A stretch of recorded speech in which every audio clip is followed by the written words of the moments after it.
Hello and welcome to episode 3 of the Get Real Gaming Podcast, the show where we get real talking about the latest video game news and releases. I'm Richard, and with me, as always, is my DedSec hacker in crime, Lawrence. How are you doing today, Lawrence? I'm all right, just hacking up London, as you do. You are indeed. You've been having a good go of the latest and greatest in the Watch Dogs installments, right? Yeah. Is that right? Yeah. Oh, yeah. Excellent. Yeah. It's probably the most notable release this week. We've had a few games come out this week, Lawrence. We've had Trails of Cold Steel 4 on the PS4. No, me neither. Ghost Runner. Did you hear about Ghost Runner? I've played Ghost Runner. I've been playing it, yeah. Oh, well, you can talk about that in a second. Okay. I didn't know you'd been playing that. Yeah, that just sparked some kind of imagination. Yeah. Watch Dogs Legion, obviously, that's the notable one. Pikmin 3 Deluxe came out on the Switch this week. I know my missus is excited for that one. Is she? I saw Nintendo talk a lot about it, but I didn't hear anybody else really talk a lot about it. Yeah. Apparently it's a Wii U port. Yeah, I think it is, but with some extra bits and bobs. Yeah. And then the Dark Pictures anthology, Little Hope, came out. It's like a horror thing. Yeah, I have heard of the anthology. It is kind of like, what's it called? Until Dawn. That's it. It's like Until Dawn, where it's kind of like a story kind of based thing, and it's quick time events. I believe. I've not actually played it because I don't like horror games. Well, I don't really play horror games either, but yeah, it came out, so there you go. Lawrence? Yes? What have you been playing this week? Well, I've been playing Watch Dogs Legion, obviously. Yes. And Ghost Runner as well. That was very good. Tell me about Ghost Runner, because you seem excited about that. Yeah, I played a demo of it back in, I believe in June, when they did the whole Steam Summer stuff. It's a cyberpunk-esque world where you play as this thing called a cyber runner, which is like a cyborg ninja kind of thing. Yeah. And it's one shot KO. Ooh. So you got to be quick, and you can slow down time and move. Be really, really agile. What was that game on the Switch, or not on the Switch? Sorry, but what was that indie game that? Because it wasn't just on the Switch. But what was the indie game that was like that? It was called like it was like a 2D platformer with a cyberpunk ninja sword style. What was it called? Oh God, what was that called? It was like, I know, I can't think of what it is. Why? Wait, I'm going to look it up. I'm going to have to look it up now. Switch, 2D, cyberpunk. There was Astral Chain, but that's not it. I know it's not it. Cyberpunk style slasher. Slasher game. It's not kind of... What was it? All I'm getting is bloody Ghost Runner. I know, now the Ghost Runner's out, I'm only seeing Ghost Runner. Somebody listening to this now is screaming at us. It begins I think it begins with an S or something like that. Or Cyberpunk slasher. I played it and I can't remember it. It was really well rated as well. It was. It was a big game. Was it Katana Zero? Oh, it could have been Katana Zero. Wait, let me just... Katana Zero. Yeah, it was Katana Zero, Lawrence. Good job. Thanks for digital trends there for helping me out. There you go. Yeah, so that sounds like a 3D Katana Zero. Kind of. It's more of like a roguelike kind of thing. Because obviously it's a one-shot KO. Which is cool. Yeah, but you can't you have these skills which slot in to your it's almost like this Tetris block, and the skills are like Tetris blocks, and you can only fit certain things in certain positions, and you can mix and match your skills. But you've got to pick between a dash, from what I played, you can pick a dash, like an extra dash, or deflect the bullets that come at you. The only thing is, there's no like in some games you hold right click or right trigger and you can deflect that way. Yeah. You have to attack the bullet coming at you, and it comes really damn quick. So it's kind of like a puzzly slasher game. It's a really, really, really cool concept. That's ace. Yeah. Yeah, but I bet right now who is it that made Ghost Runner? Ghost Runner is made by... I believe it's an indie studio. Yeah, Studio One. They're a Polish development studio. They're going to be dead happy that Cyberpunk's been delayed again. Oh, well... At this point in time. We're going to get into that, aren't we? Yeah, but people trying to get a kick out of something cyberpunky right now might jump on Ghost Runner and give that a go to fill their needs. Oh, it did definitely did scratch that itch. Not fully, but it did scratch the kind of cyberpunky, dark, worldy feel to it. Decent reviews. PS4 79 and PC 82 on Metacritic. So it seems like decent enough. Yeah, it's one of those games where you can play it in short bursts and enjoy it, or you can play it longer and just complete it. Yeah. And what else have you been playing this week? I've been Anything playing. I believe you've been playing it as well. Hades. Yes. Yeah, I actually got to go on Hades this week. Do you want to talk about that? Yeah, I've been playing Hades. I had a go in it last night. Really fun. I am a fan of that roguelite style games. But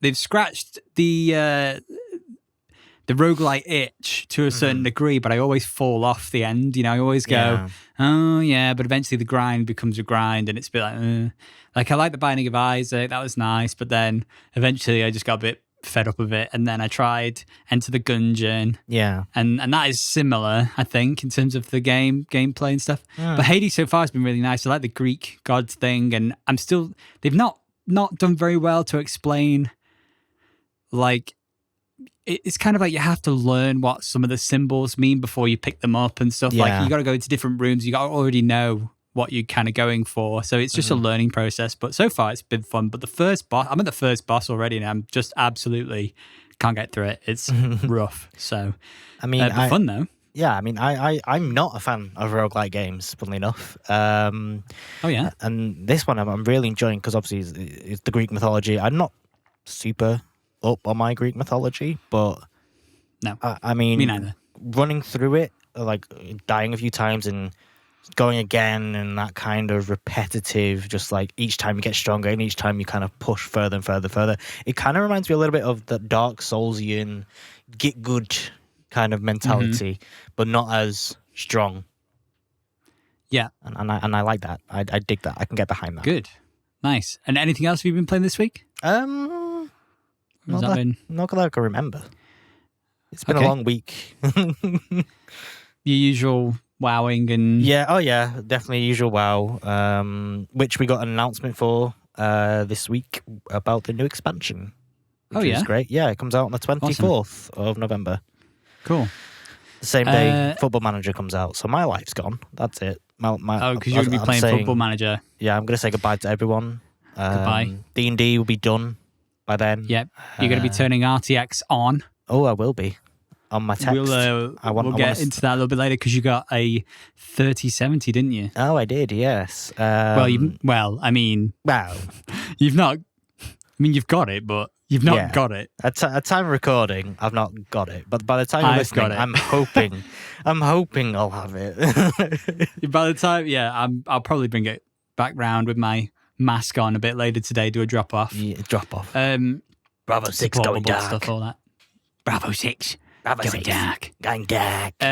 I've also been playing. I did actually manage to jump on because last night we were recording this on Sunday, so yesterday was Halloween, and I did a bit of the Animal Crossing stuff just because fear of missing out kind of thing. Yeah. So I jumped on with my girlfriend. We played some of the Animal Crossing spooky stuff. It was kind of nice, honestly. It was really really nice to even though I hadn't played since the spring, I literally go in and Isabel's like, hey, so new announcement, you can now swim in the ocean. And I'm like, oh my God, this is from back in June or July or something this came out.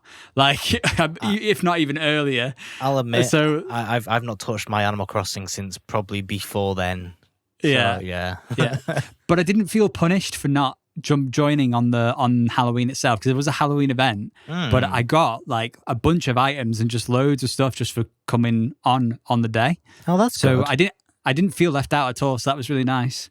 No, that's good because I mean I've always worried going back and being like, oh, I'm not going to be able to pick up where I left off, but it seems they fixed that because I know in previous Animal Crossings if you didn't keep up with it, it would pretty much just punish you straight up. Yeah, definitely. But I didn't have that feeling at all, so that's nice. That's and, good. Yeah, like I said, I played Hades. I played a bit of Rogue Company, played a bit Ooh. of Elder Scrolls. And actually, I played a lot of games because we were testing out Lawrence's RTX 3070. But we're going to talk in depth about that in our main topic today. That's one of our main topics. Yeah, we're not just randomly flexing. No, we have a story to tell, and it's going to be worth talking about. Get your popcorn.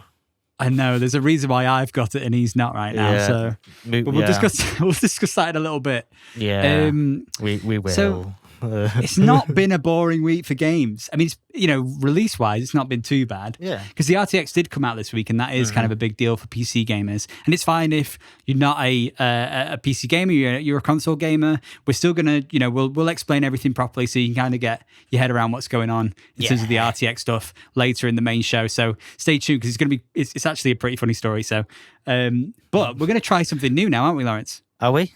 Well, we were gonna go into the news round. Yeah. The news roundup.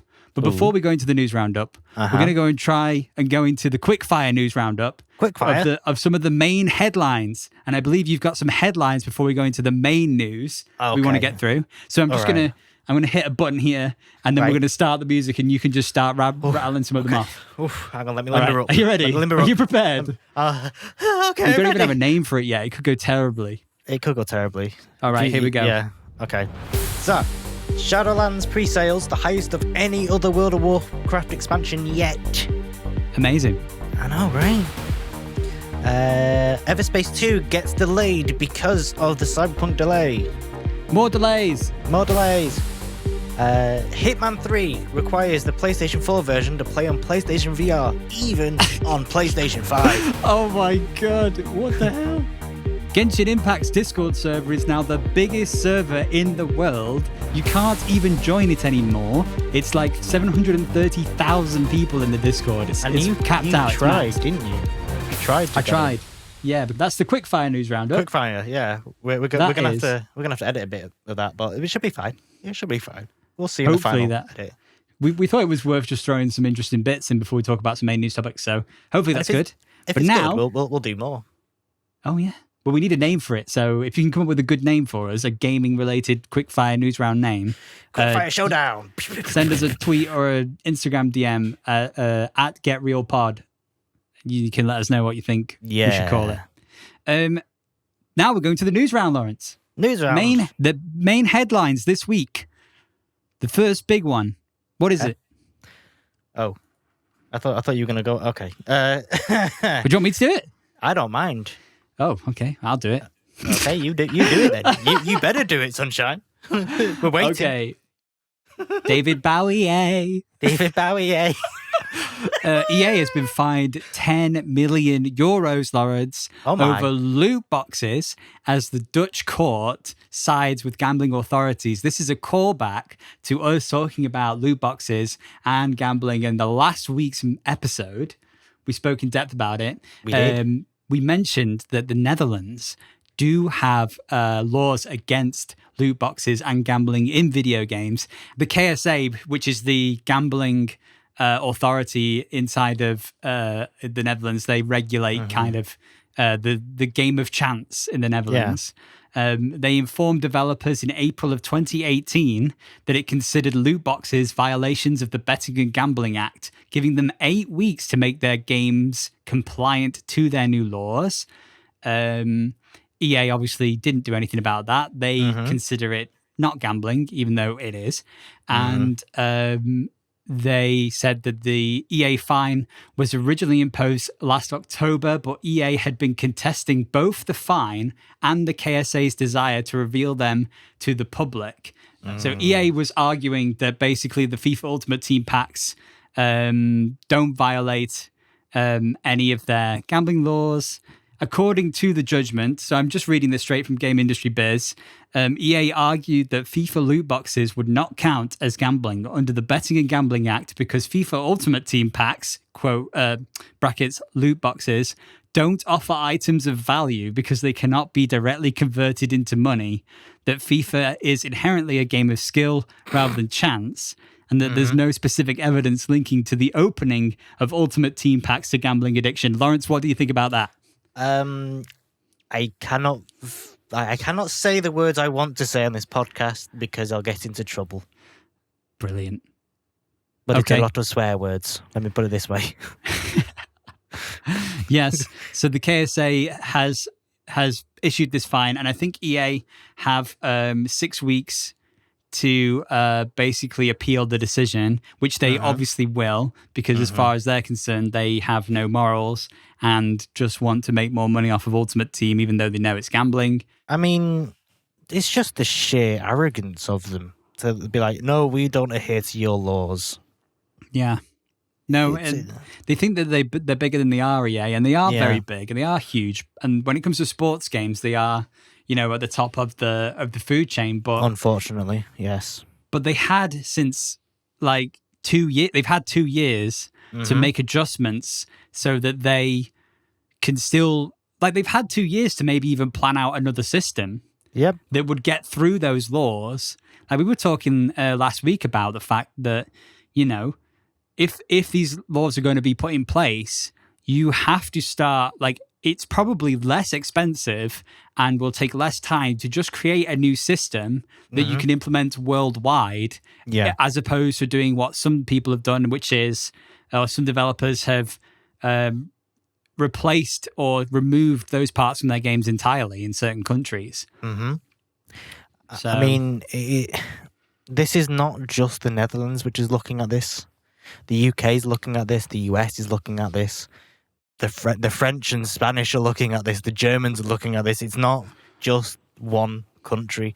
And the very fact that they say, oh, it's not linked to gambling addiction, when there's straight up evidence of it linked to gambling addiction in the UK, which is shared to the other gambling authorities, they're backing themselves into a corner, and they're going to end up in serious trouble. Yep, they're going to be in big boy trouble. And, hopefully other countries will get on board and support the KSA's decision, because I do think that if more countries get together to help fight the loot box gambling side of video games together at the same time against EA potentially, this could lead to the monetization of video games in the future as a whole, which would be very nice to see. Yeah, I think it would definitely make it more fairer in the consumer. And I think that's what needs to happen. I agree, yeah. Well, that's that one. So, Lawrence, what's next on the news roundup this week? No. Oh, is it not good news? It's not good news. Why do you always give me the not good news stuff? I didn't give you the not good news. Last time, I just had all the bad news. This time, it's even more bad news. Sometimes I just want you to give me good news, Lawrence. Well, and today's not that day. It's neither good news or good news. Cyberpunk 2077 has been delayed, as we all know.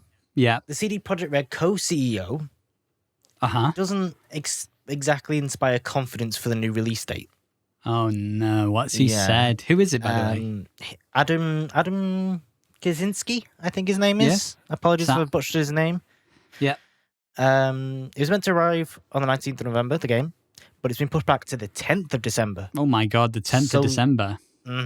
So the team can focus on optimizing the current gen version of the game, so Xbox One and PlayStation 4. It's them console peasants holding us back again.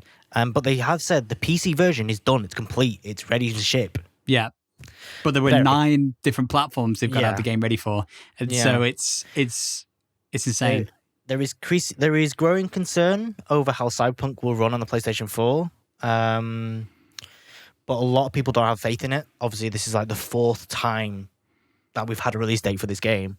And speaking with the latest call with the shareholders, CD Projekt Red shareholders, Adam said that they feel maybe not comfortable, but confident in the new release date. And that's not kind of, as a consumer or even a shareholder, you want to hear. Yeah. And Mikhail Nowakowski, the vice president of business development at CD Projekt Red, when asked if the game would definitely launch on the 10th of December, he replied, "That's more or less what I'm saying, I guess. Yes."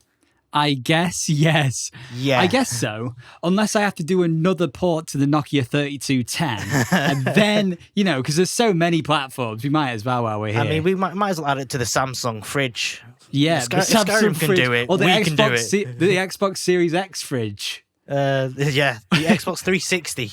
Sod it. Let's put it in everything. Yeah, sod it. Let's put it everywhere. Have you got a PSP still? Yeah, throw it on that. Throw it on that. Google PSP. Stadia, though. Oh, no. PSP was legendary, though, to be fair. Oh, you know where they should put it? They should put it on the Ouya. Do you remember the Ouya? Oh, my God, the Ouya. I remember selling an Ouya in game. Oh, my God, the Ouya. My God. Yes, the very fact that they're saying this is not exactly inspiring confidence. And this is adding on news now. There have been notes of death threats to the developers, and that is not good. It's just shocking that. Stop that right now if that's you. Stop. If you're listening to the podcast and you've done it, please stop. It's not their fault.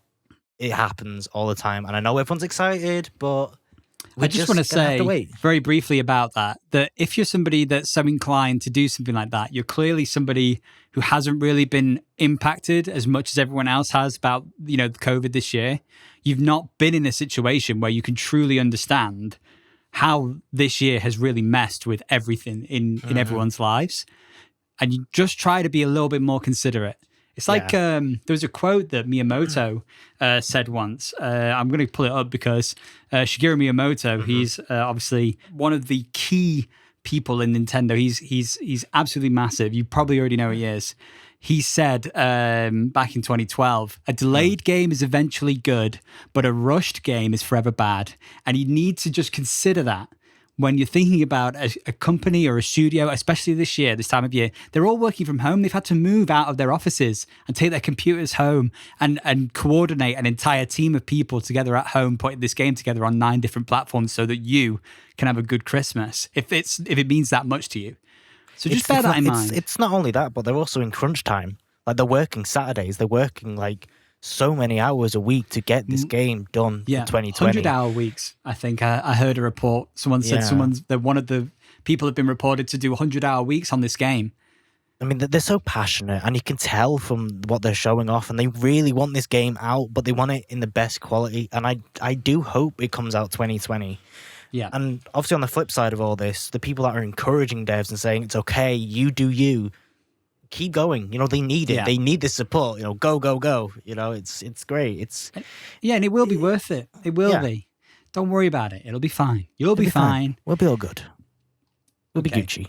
Well, we've kind of stepped on that toe a bit. That's our rant over. Thanks for coming to my TED Talk. Thank you, and see you next week. See you next week. We will be discussing potatoes and why potatoes. You can draw power from the starch. Right, goodbye. It's true. You can draw power from the starch. Goodbye. See you next week. He's gone. I better go on to the next segment then. There's more news. There's more news. I better come back then. We're not even done the main topic yet. Oh, you're right. Right, I'll stay then. I'll stay a bit longer. Well, good. Well, for that, you can do the next news segment. Okay, I suppose I better had. Okay, so Call of Duty, we're talking about Call of Duty again. Honestly, we're not a Call of Duty podcast. So, this is coming from Express, which is not a place we would normally get news like this from. But basically, the news is that Cold War, the new Black Ops Call of Duty game, it's not delayed. However, fans are going to struggle potentially to play it at launch because of the PC specifications and the storage requirements. So I'm just going to go through here. If you are somebody who has picked up an RTX card to get the most out of Cold War as it is, whereas Warzone is kind of RTX compatible, Cold War is very much so built with RTX in mind. Yeah, definitely. They're saying here, if you really want to push the boat out with Ultra RTX specs, you're going to need about 250 gigabytes of storage space on launch. Oh my God. Very, very minimum specs for just multiplayer, not Warzone, 50 gigabytes. I mean, that's not too bad. Yeah, but that's just multiplayer. A staggering 175 gigabytes for all game modes combined. That's across the board, is that? Yep. So that's your campaign, your multiplayer, your zombies, your Warzone, and unless you're on PS5 or PS4, that probably doesn't include Onslaught. But there you go. Ooh. So yeah. Let me just check how much it is now. Like Modern Warfare is now without the campaign. Yeah. It's 164 gigabytes without the on campaign. PC. Without the campaign. So they've not done a terrible job of doing 175 gig for all game modes combined at the very, very minimum specs. But you're not quite at minimum specs anyway, are you? No, I'm on more the recommended and the competitive spec. So it's going to be... It's going to be 1,750. Not 700. Yeah, not 1,000. What am I on about? 150. Oh my God, the biggest game in the world. Breaking news. 1,007. It's 1.7 terabytes. You're going to need an elephant to bring you a suitcase a GoFundMe of hard page drives for this game. Yeah. No, it's 175 gigabytes of hard drive space. Interestingly, though, apparently a developer, Beanox, who worked closely with Treyarch, they are bringing, it says it's going to be over 200 individual settings to fine-tune on the PC version of Cold War. From key bindings and the ability to play on controller, to graphics, audio, interface sliders and toggles. So it's going to be, it sounds like, whereas when we used to have Black Ops and things like that, you know, the older Call of Duty games, they were just ported from the console to the PC. This time, at least, we know for a fact that they have got PC in mind, and they're doing a lot more for PC players in particular. It's also going to have NVIDIA DLSS, which is the NVIDIA Deep Learning Supersampling and reflex technology, as well as ultra-wide and multi-monitor support. So that's pretty damn good. It's quite interesting. However, you know, it's just 200 gigabytes is a lot. Yeah. 250 gigabytes is a lot. Yeah. But that's like the RTX 3080 and 3090. That's if you have that, you should have enough space. Surely. Yeah, we did have the PC specs released. I think, was it in the last week or? Yeah, something like that. Yeah. I think it was quite recently, and so you can go and check those out for yourselves if you want to see what's recommended with ray tracing or without. But essentially, I think it's more a story of how multiple companies have worked on this game in individual parts. And so it seems almost impossible to be able to compress and consolidate all the different pieces of the game together without creating such a huge file size. It's going to be massive because there's at least 6 companies worked on this game. I did read, not in this article, but then on another article, that the game will have... you remember near the end of Modern Warfare's life cycle on PC, this was already on the Xbox and I think PlayStation, where you could pick and choose what you install. Yeah. That's going to be at launch on everything. So that's good news. Yeah, so I think that really you're going to be able to pick what it is you install, but if you do want to install like the whole shebang on RTX, you're going to need to get 250 gigabytes of space and you know, please at least let it be on an SSD. You're going to need it, honestly. So that's the news wrapped up for this week. Wow. That was a hefty chunk of news. That was a heavy chunk of news. I need to lie down now. Yeah. So our first main topic this week. Lawrence, you were playing, we spoke earlier, you played Watch Dogs. Watch Dogs Legion, and we thought that it would be good for you to talk to us about it. How many hours have you put into it now? I can check exactly how many hours if you want me to, but I think I played around about 12, 15 hours into the game now. Okay. And how far do you think you are, considering you played that much? Nowhere near. Nowhere near. Absolutely nowhere near done. It's very hard to tell, mainly because the story is very integrated. So it's not like split up into chapters. There's no like rest period in between quests. It's just like, this is the story. Do it as you wish. Okay. So tell us a bit about the game, because there's people who maybe haven't played the other Watch Dogs, don't really know about it. Okay. Give us a breakdown of Watch Dogs. Watch Dogs is a franchise where it's based on hacking. As in, like, the kind of movie hacking where you see someone pull out a phone, they press a button, and this thing happens. Oh, yeah. This is the third in the franchise. Watch Dogs 1, Watch Dogs 2, and then there's Watch Dogs Legion. In Watch Dogs Legion, it's based in a post-Brexit London. It's quite specifically post-Brexit. It is very specific post-Brexit London. It sounds like we're getting a bit close to home already here. Yeah. There were well, I can tell you the game starts because it's literally the beginning. You're not going to miss anything, and it's in the blur. No spoilers. No spoilers. There is a terror attack on London, the Houses of Parliament. Yeah. And DedSec, which is the good guys, the good hackers.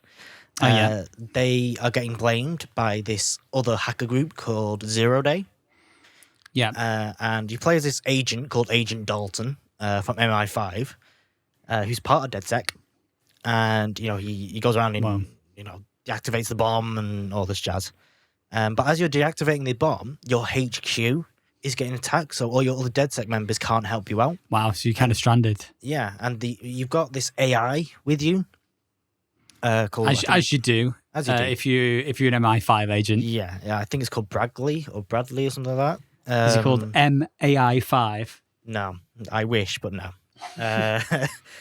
But he's like, Dalton, something's happening, and he checks the laptop, and there's more bombs in other segments of the city, and he's like, how do we stop this? So you go up on the roof, and then you manage to stop the satellite thing from transmitting, but then the bad guy appears and is like, you're too late, and then he kills Dalton, and things explode. Okay, I'll probably cut a little bit of the end of that there because we were getting into spoiler territories. Well, that's the setup of the game. You can see that on the website. Oh, is it? Yeah. Oh, maybe I'll do that then. In which case, it's in the story trailer. That's, what an intro. Yeah, and the whole point of the game is you basically build DedSec back up from the ground up. You can basically go around and recruit any characters you see on the street. Every single character's got a stat, and you can go and recruit them, depending if you like them or not. And you can either recruit, like, the bad guys' guards if you manage to go through, like, their schedule enough and convince people that know them. It's very in-depth, and it's very good. Do you think that you're kind of more into it because it's more close to home than usual? Because when we play games like GTA 5 or something, we don't really have, like, we don't live in the area. We haven't maybe even not visited there, so we don't really know what we're to expect, really. But when it comes to something like, for us in London, we're kind of like we know London, so vaguely it's very close to home. Yeah, for me it is because I've been there a few times. So yeah, for me, I kind of would know exactly where I was and what I was looking at in some places. Well, it's got London's got English mannerisms, British mannerisms, but it is nice to be able to drive on the proper side of the road for once. Oh my God. You're so controversial. That's my thing. I am the controversial idiot. I know, and I'm the peacekeeper. You are. We're good cop, bad cop. You're Obi-Wan, I'm Anakin. Okay, well, please don't. Okay, well, I've kind of lost for words now because you've thrown me off guard here, being so controversial about different sides of the road to drive on. I suppose it does have that kind of, because it's more closer to home, it's got a bit more of an impact and it is a lot more fun. But I just think the gameplay systems, the story, because it's a rebuild story, it's, a revenge story, as it were. Because I've not finished it yet. I've not finished the story, so I have no idea how it's going to go. Mm-hmm. And it is a lot of fun. I'm not going to lie. And I think it's better than the first and second Watch Dogs, because the first was very serious. The second was very wacky. This has got a combination of the two. It's wacky at times, but also serious. Yeah, I played the first one, but I didn't play the second one at all just because it looked like a joke. Yeah. And the second one felt very memey. Internet memes. But this one it's good. It's a lot of fun. I recommend it for anyone to play if you like that kind of almost GTA style kind of stuff, or if you ever wanted to visit London, because it's very, very almost to scale of London. So it's post-Brexit, but is it futuristic in any sort of way, or is it? It is very futuristic. There's holograms and stuff, and London's being controlled by this private military group called Albion. Okay, but it's not cyber future-ish. No, it's not cyberpunk. It's more of kind of futuristic sci-fi stuff. So it's still London, like modern day London, but there's like holograms in certain places, and there's the billboards and still there's stuff that animate and things like that. So potentially, a couple hundred years as opposed to like 1,000 years in the retro future. It's more of like the next 20, 40 years rather than 100 years in terms of like hologram technology and stuff like that. It's not it's not Star Wars technology, but it's it's enough to kind of let you know this isn't realistic London. Okay, yeah, but it's still London. Yeah, and I think for me, I would probably enjoy it more just because it would be familiar. I'd be interested to know what other people from outside of England, or the UK would think about that. But there's a lot of positives. But do you have any like gripes? Are there anything that you're not so keen on? Or let me think now. Negatives. Yes. You're on the spot now. What do you hate about it, Lawrence? Tell us. I do have a few negatives. Give us the tea. Give us the goss. This is a negative which has just been on Ubisoft's games in general, like the Ghost Recon Wildlands and Breakpoint. The vehicles feel really plasticky, especially the bikes. So on a bike, when you want to turn, you lean. In this, you do not lean. You just turn. It feels weird. The cars feel weird. Just like in terms of, it's hard to explain without playing it. It just feels like something's not right. Who developed Watch Dogs? I don't remember who. Ubisoft Toronto. Ubisoft Toronto. So that's like a Ubisoft specific team. Yeah, they did Watch Dogs 2. They did Far Cry 5, which is surprising because Far Cry 5's like vehicles were really good. Yeah, that is pretty interesting. That's why I wanted to find out who it was, because we needed to be able to compare it. They also did obviously Watch Dogs 2, Watch Dogs 1, I guess. There is another gripe I've had. Oh yeah. You can't switch the camera from over the shoulder when you're aiming down sights. At least I don't think so. I've not found the button for it because I played on a controller. Yeah, because it just felt more natural. Is it biased to one side? Yes. It's like it's one of those automatic cameras where it tries to guess where you want to look at, and I mean, this could just be my preference. I would like the option to be there that I could manually switch over shoulders. Okay, so what else is there to say about Watch Dogs Legion then? What's because you're not that far in, but you were expecting, like, can you see, like, as you've been playing it, has it become like, are the quests getting a bit samey, or how does it kind of play out over time in terms of questing and campaign wise, and how much variety has there been so far in the game for you? In terms of like open world stuff, it is, it's the same variety kind of thing, which is, kill a VIP, disrupt this thing, find this certain item. You have to do that to unlock the district so you can recruit people. So it's that old Ubisoft kind of thing. Yeah. That's usually my worry when it comes to open world games is, if you're trying to do a whole story, there's only going to be so much in the open world that is going to vary and eventually it's going to be the same old. Yeah. There is a twist. Fetchy quest stuff with campaign storyline bit mixed in. I mean, like I said, there is a twist where in the recruitment starts on quest, and each quest is different. So you could be like either helping someone get free, or you could be having to take out a target, or you'll have to, do a certain thing for the certain person. And sometimes it's not just one quest, it's two quests. Like I remember one quest for to unlock a medic. She'd been hacking into the NHS, and they call it the NHS, which was bizarre to me. Yeah, she's been hacking the NHS because of a certain gang has been using it to steal organs. Wow. And you have to go in. Yeah, you nuts. You have to go to the NHS. You've got to hack it in, and then you've got to find like an ambulance which they stole, and then you've got to steal it back and put it in a car park and notify the NHS, and that's how you unlock her. That sounds like fun. So it is. It's got all those like little moments and details in it, and there's all there's mini games and stuff like that. So you can play darts, or you can play keepy uppies with a football. You can go get drunk at a pub. But you don't see the very quest. You don't see the quest becoming too repetitive then good. No, for an open worldy. I think they've definitely improved on that Yeah. aspect. It is very GTA like, but they've almost improved the formula in some way.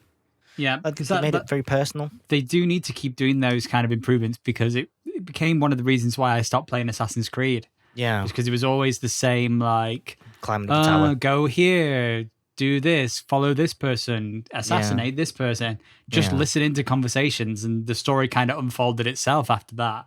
It was kind of just running around watching the game play itself a little bit. Yeah. And when it comes to things like GTA 5 and stuff, that's a great example of an open world with a lot to do, and the missions are always kind of take you out of the open world side of it a bit. And that's kind of what I was hoping you'd... That's what Legion does do. And I mean, I'm playing it. You can play it with this setting called Iron Man mode, where if your character dies, because obviously you build up a squad, you build up a whole team. If your character dies, you lose that character. So you have this XCOM like feeling of, I need to keep this character alive. I like this character. This is my favorite character. I need to run now, otherwise I'm going to die. But you can play without that. Yes. Oh yeah. You completely turn that off. But it makes the recruitment a bit more better, in my opinion, because it's like, I think so. It just adds that extra depth and realism. If this person's going to die, they die. Yeah, and it makes you play a bit less recklessly and more skillfully, which in a game about hacking things and being stealthy almost and all the time, stealing ambulances and stuff, sounds like that's kind of what should be the default mode. Yeah, you've also got like skills as well, which you can level up and use different equipments and different loadouts on different characters, and they come equipped with their own things. So like a content creator, like a YouTube content creator, will have their own car, which you can't buy. Like you can't buy cars. No, you've got to steal them. Or have a character that has like their own vehicle. A beekeeper has cyber bees, which you can use. You can recruit a granny who's got a taser and no one will question her. My God. You've got a paramedic who's got like an ambulance service, and they can sneak into the hospitals. And that's another thing. A lot of like, say, work people, they've got disguises. So if you want to sneak into this place that's a work site, you use the person that you've recruited who's a workman, and no one will question it unless you get close enough to the Albion guards, and then they'll notice you. Such a shame that like Watch Dogs has this stigma now, because this the more you talk about this, the more it sounds like a good game. It is a very good game. It's almost as if Watch Dogs Legions is not a bad game. It's not a bad game. So I'm glad that we've got an experience of that. Yeah. And are you planning to play this on your new graphics card? Definitely, because because with the RTX 3070 Founders Edition, you get Watch Dogs Legion with it. Oh, so it's built with it in mind. So it's got RTX in mind. And is the RTX features, are they going to be on next gen? I believe so. I'm not entirely sure. You'd hope so, wouldn't you? I hope so, yeah. I mean, if you're going to buy a PlayStation 5 or an Xbox Series X, you'd hope so. So the next-gen systems, right? Yeah. They're obviously going to have RTX capabilities. But if you're not a console gamer and you have PC, you are doing what you've done, which is picking up a new RTX card. Yes, and NVIDIA which is very difficult to do.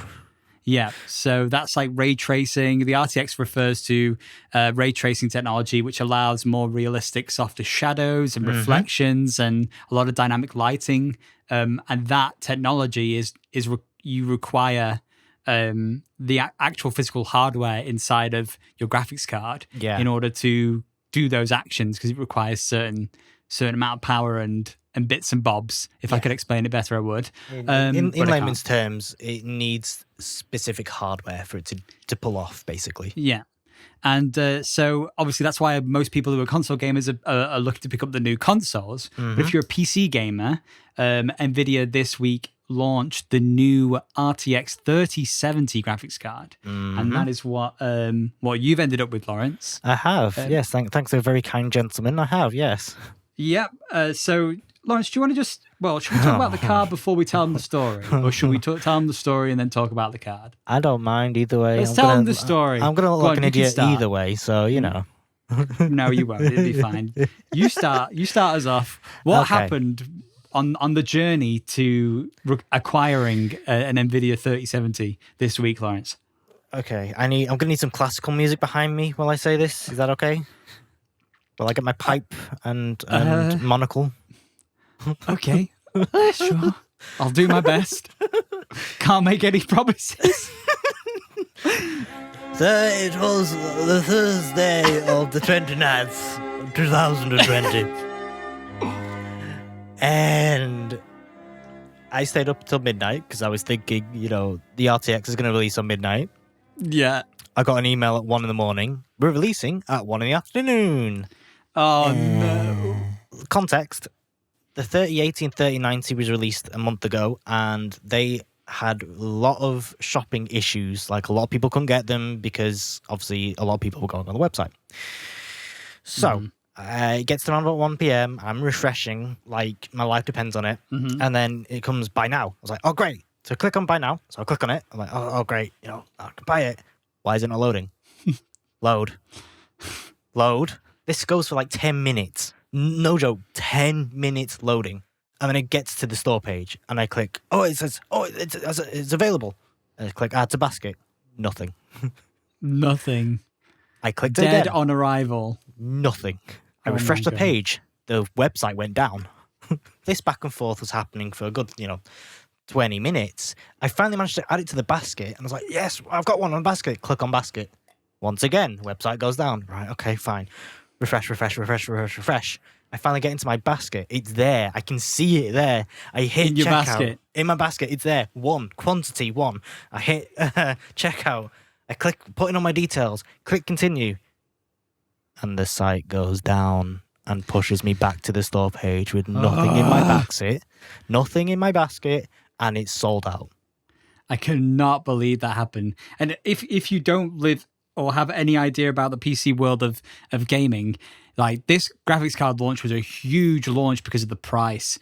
The 3070 is kind of matched as like the 2080 Ti, almost as good as a 2080 Ti, which retails for about £1,200. And this card, the Founders Edition, is $469. So it's almost 3 times the price for almost the same performance if you want, And as a personal note, this is the first time I've ever tried to get something, PC component, on day one. And the news was chaos. You texted me, and I was like, right, I'm gonna have a look as well. And I'm looking at like there's literally like news article pages that are live updating, like Boris Johnson is just about to say something about lockdown, and it's literally like live update, this website's now out of stock, this website just got some in, 2 minutes later it's now reported it's out of stock here and here, but you might still be able to, like, it was literally as if the Formula One was doing like world championships, and it was a live updates on what was happening moment to moment on all the websites. These pages were trying to help everyone just get this card, because it's like they lost out on the 3090, or they lost out on the 3080, or they lost out on the 3070. And like these things are gold dust. Literal gold dust. Yes. So what happened then? It was stuck in your basket. Everywhere was sold out. You tried to contact the store? I tried to contact the store by phone. The phones were down. There was no way of getting contact in the store. And you live pretty close to, this store in particular, yeah. So I was, because me and Lawrence have both worked in game retail. We know what it's like. Yes, I was there for the release of the Xbox One. I was there for the release of the PS4 and some of the DSs. So I know what it's like to get stock pre-ordered and have stock. And I just thought, if I live close enough to the store, there's a very high chance, well, not a high chance, but there's a chance that the store itself is going to have potential free stock, which means they'll have some in the store to sell. So I said to Lawrence, okay, look, I'm just going to get in the car because it's only like 15-minute drive from me. I'm just going to go find out what's going on. I expected to show up and there'd be like a queue outside. It was almost empty, the store. I mean, like, I want to point at this point, I was on mental, like so close to breaking down and crying. Yeah, you were so upset. I just thought, I can't have him hanging like this. This is what we do the podcast for. This is it. So I thought, this is best friend forever moment here. So yeah, I walked up to the counter at the store and nobody was there. There's like 1 or 2 customers there. I just walk up to the guy and I'm like, 3070s. What have we got? Turns to his colleague. He goes, "Are we doing the free stock stuff on the 3070? Oh yeah, I think so. Maybe we are. Oh, okay, I'll go check." He goes, "I'll just go check in the back." He comes. I'm here texting Lawrence. Go. So far, doesn't sound too bad. They've not been told no. So I'm there saying they're not going to have any in stock. It's not going to happen. No, but I've been wrong before. Yeah. So then he comes back out and he goes on the website, which apparently is working for him. So that's great. And he gets up 4 web pages of 4 different versions of the graphics card. And these are all third-party ones. So it's not the Founders Edition, because the Founders Edition, apparently they weren't getting any of those to sell in store.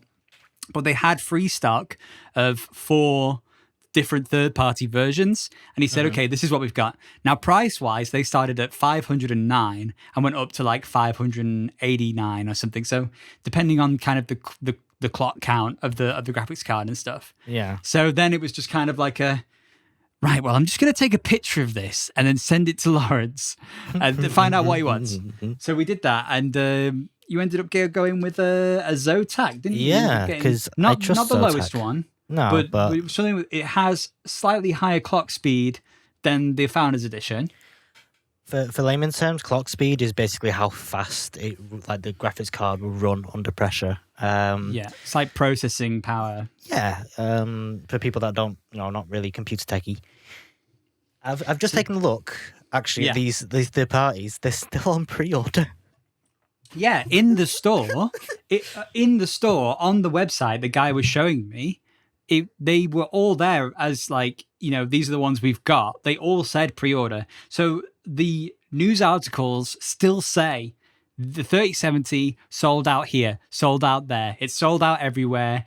We're waiting to see what's it. But if you go to a local store that might sell it, you might get lucky. So if you're listening to this and you do want a 3070, go to your local hardware, like computer store that might sell graphics cards and just find out, because if it's somewhere that you can buy it online and they're sold out, there's possibility that they have it free stock and nobody knows about it right now. Yeah.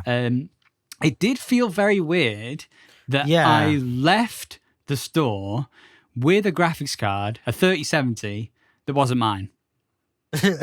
So that was a bit weird, because I was like, am I going to get myself one? Should I buy one as well? I don't know. I can't. I can get one, but after this weekend, because it's still at your place, I definitely think you're convinced of getting one at some point. Yeah, no, I'm 100%. So the 3070 is kind of pitched as the 1440p resolution king now, the new king for 1440p gamers. And I am a 1440p gamer.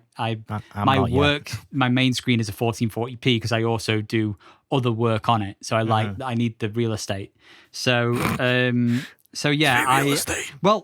I went to go drop it off at Lawrence's. So I'm sure you're wondering why I have it still here, Lawrence, because I didn't just take it home and open the box for you, did I? No, I took it to your house, didn't I, Lawrence? I drove all the way to you and did a drop-off, didn't I? Yeah, you did. But then what happened? It didn't work. It didn't work, did it? And look, in my defense, I did everything I thought I could do. I looked online, I upgraded my motherboard software. I updated Windows. I sat through Windows Update for 2 hours. That's dedication, yo. That is. You went onto a Zotac live chat or something. Yeah, I went to the live chat. I emailed them. I did everything I could because I thought this thing is dead. It's RMA'd on delivery, and I was gutted. Yeah, and they were convinced based on what you were saying it was also RMA'd. So I was sat here thinking, oh Christ, so I've got to go and pick up the card, take it back to the store, get a replacement if they actually still have any, because we don't know if they're sold out free stock now or not, and then go deliver it back to Lawrence. And so I said, okay, well, look, I'll come pick it up and I'll test it, because if it doesn't work in 2 machines, it definitely doesn't work. And then if it doesn't work, then at least then I can go and take it back because I'm not far from the store. Yeah. So I took it back and I did the same things as Lawrence. We sat on Discord and I did the Windows updates, tried to install the drivers manually. We plugged it in and we put in the power the way that we thought we were putting in the power with adapters. With adapters, because it came with adapters to put power into the card, and so it lit up. So the card was lit up fine and everything. It just wasn't showing up on Windows. Nothing was working, and so I was almost ready to give up. And I just thought, I'll just try and do it without the power adapters, because the thing is the graphics card is actually really small. It's much smaller than my 1070 Ti. It's smaller than my 1060.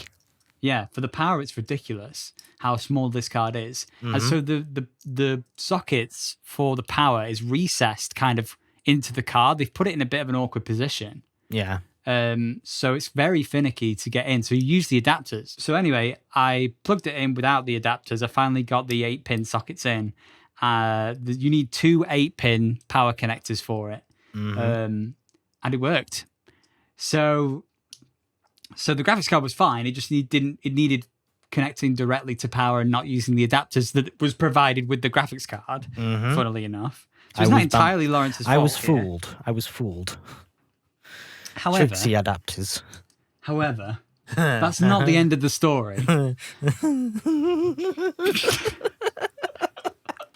it, Lawrence? It's not the end of the story. No. So I thought, oh great, I need a new power supply, because my power supply is pretty old. Like, I've got this power supply like 4 or 5 years ago, but there's no way that it's gonna have an 8-pin adapter to it. And then I looked at it, and then I pulled out the actual power cables from the underside of my case, and then I put the 6-pin, spare 6-pin, and this little dingly 2-pin together. What's 6 plus 2, Lawrence? It's power. That's what it is. It's power. It sure is. It sure is. This is like 1 a.m, and I was like, well, I've only got one, so that shouldn't... Wait, what's this? Oh no. Oh, and I'm sat there on Discord with it, and I'm like, Lawrence, it's an hour drive. I came and picked up the card. I felt so guilty. I still feel very guilty, not gonna lie. Well, look, it's a good ending because you are able to run it without needing anything extra, because you were going to spend 80 quid on a new power supply or something. Yeah. And also, I got to play with an RTX 3070 all weekend. Yeah, you got first-hand experience. And I did. Now we told the moral of the story. The moral of the story is check your power cable and get a best friend like I've got here. But that's what the podcast is all about. It's about the fun and the love of gaming. And we do these things just because we can. Sometimes we just can. And it's nice to do nice things. Like to know, before we wrap up, I would like to know what you thought of it. Yeah, I was very surprised at just the sheer smoothness of gaming on this card. I have a 1440p monitor, but it only is supposed to run at 60 hertz. It's not a fancy one. However, it is overclockable to 70. So I actually overclock my monitor to 70 because it is actually a lot smoother for me than it is 60. I do want to get the most out of the frame rates when I can. And it does make a difference. Yeah. Until I can upgrade to, some 120, 144 or something. But so I was able to run a hard cap on my computer. I usually run one outside of games, just kind of like in the NVIDIA display control center. I have like a 70 FPS custom frame rate cap, just so that it matches the frame rate of my monitor without needing VSync. So it's nice because I don't have to ever run VSync. I can just run the hard cap.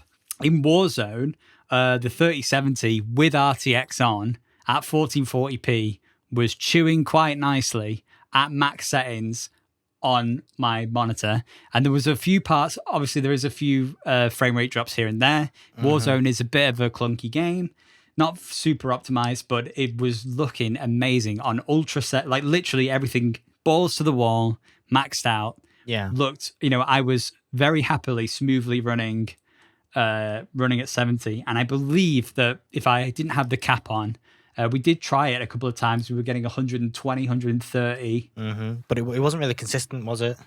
It wasn't consistent, but that's kind of the nature of, I guess, Uncapped. Warzone's optimization as well as a whole. And yeah, And this is with ultra. This is like everything. This is like the max settings. I had ray tracing on, shadows kicking balls to the wall. I had just everything going. I was like, let's see what this thing can do. And we were going up to 120, 130, and never going below 40 or something. And I think we actually did some benchmarks, didn't we? We did a couple of benchmarks. Yeah, we did. There's also the broadcast app. We tested that one out as well. Oh yeah, because it's got the RTX side of things has got a special the new NVIDIA broadcast technology where it can do real time noise suppression and things like that. Let me just tell you the score here. We did a Unigine Heaven benchmark. We did ultra, like everything balls to the wall settings at 1440p. For the people who understand the Heaven benchmark, FPS average was 88.7. The score was 2,234. Max FPS we hit was 191.2. And in layman terms, what does that mean for people that aren't really techie or anything like that? So the benchmark basically runs a game engine test where it will show you a bunch of scenes in 3D, and then you adjust the settings to kind of push the graphics card to its limit, and then the benchmark will run and capture all the data points of how the graphics card performed, and then give you a readout and a score that you can compare to other graphics cards in kind of like this is the level of this graphics card. It's kind of like a way to score how good it is in real world situations. Real-time situations, yeah. So what do you think? Like in this score, like, is that good? Is it bad? Is it ugly? I think it's very good, considering we had tessellation on extreme, quality high, everything, 8 times AA, and full screen. It wasn't even DirectX 12; it was DirectX 11. So there was no ray tracing, I don't think, running. But just when I'm talking about Warzone, hitting frame rates of 120, 130 FPS on a 1440p display. And we're discussing it with ray tracing on. Like, this is an unoptimized game that's got RTX plugged into it. Yeah. So it's not even designed for RTX necessarily. And it was still pulling off a frame rate of that in certain situations where it wasn't looking too crazy. That's nuts. If you turn ray tracing off and just turned 1 or 2 shadow settings down here or there, you're going to be like, if you are somebody that games on a 120 to 144 hertz display at 1440p, you're going to be laughing, and that's just how good this card is for the price. The price performance is insane. I tested it on other games as well. I played some Fortnite. I played Elder Scrolls Online. I played a bit of Hades on it just for fun. It just kicks ass everywhere. In order to get a comparable result on my 1070 Ti that I could see in Warzone without it chunking frames so much, I had to set all of the shadow map resolution down to lowest. I had to cut the anti-aliasing down slightly. I had to change the particle lighting, and only then was I able to kind of hit 70 inconsistently. And then I'd be hitting 50 to 60 the rest of the time, sometimes dipping to 40 and getting weird frame rate jumps. And that's with the 1070 Ti. So if you're able to, in your mind, just kind of imagine the leap in power there between that, and that card itself was, even when it came out, was just about half the price, I reckon. Than the RTX 3070. And it's bigger. It's a huge card.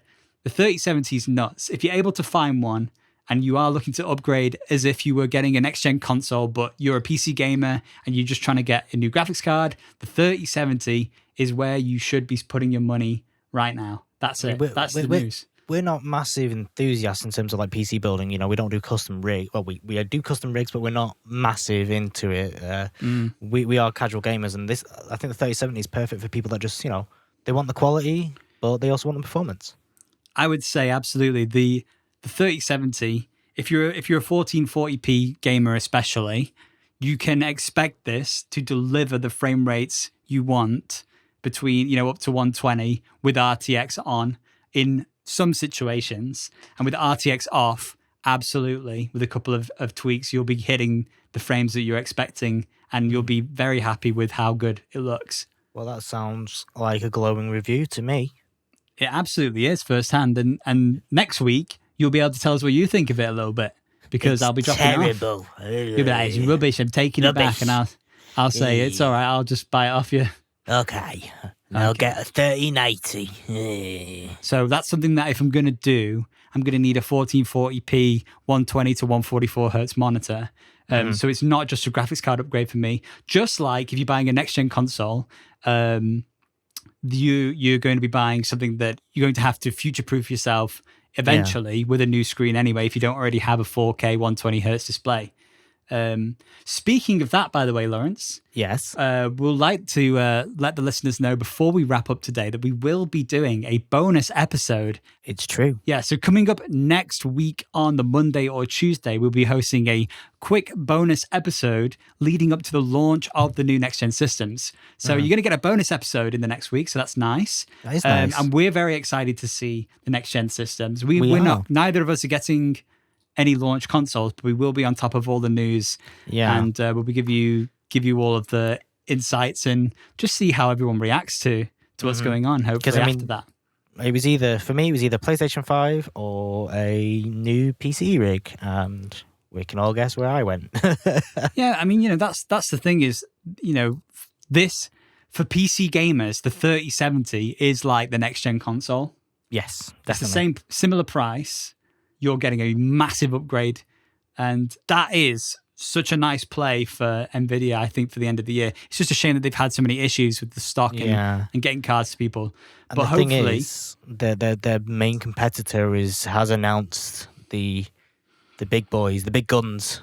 Yeah, the big gun, coming AMD. They're coming out in the end of November. So I imagine we'll hear more about that. But they don't sit... they don't compete with the 3070 necessarily, do they? They're more like 3080, 3090 competitors. Yeah. So if you're looking for a next-gen console-style upgrade, the RTX 3070 is the one you're going to be trying to get. But until that bonus episode, next week, Lawrence, the start of next week, that's it for today. Is it? Oh. Yeah. I know. Oh, I just got my feet toasty. Well, I'm going to have to get in the car now and bring this graphics card to you so you can have a go yourself. Oh. But thanks again, everybody, for listening. We hope you enjoyed. We'd love to hear from you guys. We'd love to know what you guys are thinking of the next-gen games that are coming out soon. We'll be talking a little bit about it again in our bonus episode next week. But let us know. You can hit us up on Facebook, Twitter, and Instagram at GetRealPod. And you can also email us, getrealpoduk@gmail.com. So let us know. Get in touch. And we'll see you early next week. We will. All right. Bye-bye for now. Bye-bye.